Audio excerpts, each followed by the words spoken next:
7:40 on your hometown station, KHTS. It's the Hometown Morning Show with Tori and Kyle. Make sure you go to hometownstation.com for all the latest and greatest Santa Clarita has to offer.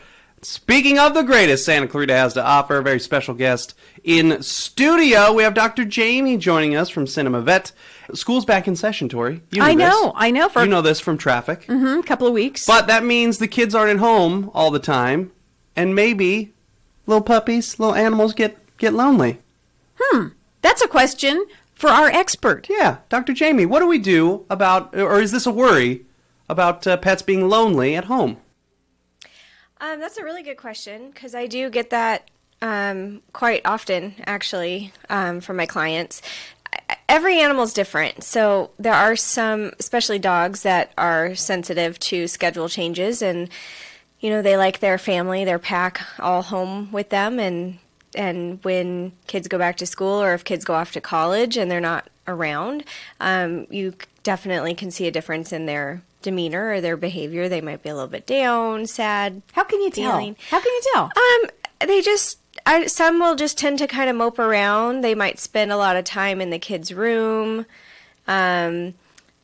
So I think it's just in those instances, if you do have an animal that's more sensitive that way, some don't care, but others that, but others that do, if you're home with them, if you work from home or something, and you can be home with them during the day, try to spend a little bit more time with them. Take them out, play, chase the ball, take them on walks. Get their minds off of it. And I think once they get back into the back to school routine, they'll kind of snap out of it. It's just that transition period that's difficult for them. Well, my dog seems to.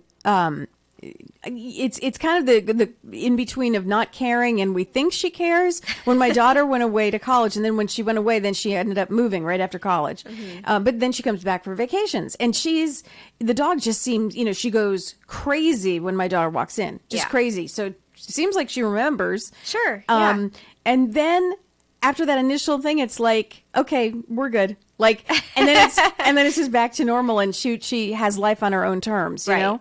So it's not lasting. So I guess it's just those transition moments. It's just the transition moments. They like schedules and everything the same, and they like kind of to have everything be the same from day in and day out, Cats are the same way. They like everything with their routine and everything the same. So any transition away from their normal routine is upsetting. My dog seems to know exactly what time it is as far as her food. We put the food down at 5 o'clock each evening. If it's like 2 or 3 minutes before 5, we see her get up and kind of get our attention, like we forget. I hope you haven't forgotten. Just in case. I'm just just going to dance around here for a bit and get your attention. Is there an inner clock? I think there is, because my dog is certainly the same way. I'm lucky enough that I can take him to work with me, and he just hangs out in my office. But 5:45 comes around, he'll poke his head out. Okay, it's getting close to the time. We close at 6. So around 5:45, 10 till, he'll start following me around a little bit. They know I think they do have an inner clock. And certainly meal times, absolutely. What if you don't have a regular schedule? What if you and I seem to have a regular, routine schedule, but there are some jobs where people, sometimes they work in the morning, sometimes in the afternoon. Is that upsetting to the pet, or do they get used to that just as much as a regular? Does that become a routine? Not having a routine, is that? That's an interesting question. I think if you're that way from the beginning of getting your animal, then I think that's what they know is normal, and then that's fine. So not having a routine is actually a routine for the dogs. Yeah. Okay. But if it goes from a true routine like 9 to 5, and then all of a sudden you don't have any sort of schedule, that type of transition, when they're used to one thing and you go to another, is when it's a bit stressful for them. Do they act out at all? Can they? Some will. So, some may start, showing anxiety or tearing things up or peeing in the house. Others just seem off. Or is it out of anxiety, or is it out of, I'll show you? I think it's more anxiety. Just they don't know what to expect when their routine is changed. So there are no spiteful dogs and cats? No, not typically. There's usually an underlying reason for it. It's some sort of stress on them. Oh, And okay. That's how they show that they're freaking out. Uh-huh. So just chill out, man. Chill out. Get a routine. Are dogs more anxiety? Do they have more anxiety than cats? Because cats just seem. Every cat I've seen, unless the videos that you've seen with the cucumber, which I think we need to talk about, they just seem chill, relaxed, like, going with the flow, man. Yeah. But dogs seem to be more prone to the anxiety. Is there any truth to that? I think they show it in different ways. So cats that I see when they quote unquote act out is usually the soiling issues. And so with cats, you usually have to make sure that it's not a medical problem first. Do they have a urinary tract infection or crystals or stones or anything like that that's suddenly causing them to have these behaviors?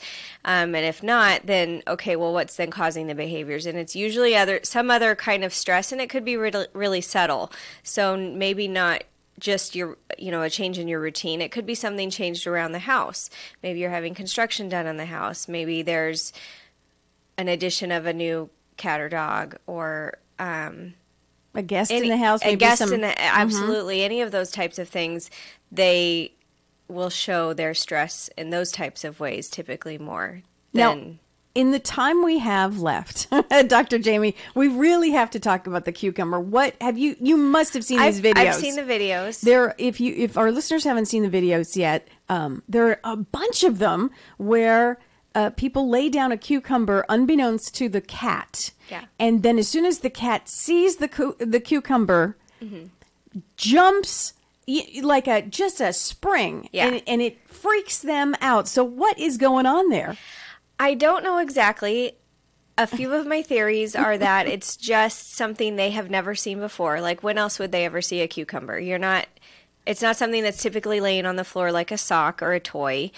It's, they never will have come across it just normally. So for them to turn one way, let's say they're drinking their water, and then turn around and suddenly it's there, it's very startling for them. And they are kind of dramatic creatures. They are, and it's kind of funny, but I'm not sure we should be doing it. But if you would like to see what we're talking about, just Google it, and there are so many montages of cats and cucumbers for sure. Dr. Jaimie, if listeners driving around this morning, I know they're in some bit of a congestion thing going on, 14 and 5 freeways especially, but they just got a new pet, or perhaps they have some issues with their old pet and they want to get in touch with you. What's the best way? Our phone number is 661-253-9300. Dr. Jaimie is located at Cinema Vet, which is on Cinema Drive. And the address is? It is 23460 Cinema Drive. Cinema Drive, right off of Valencia Boulevard, between Valencia and Bouquet, right? Yes. Okay. So over near Stonefire. Yeah, kind of other end of Stonefire, but yeah, same street. Closer to the Valencia. Right. Side.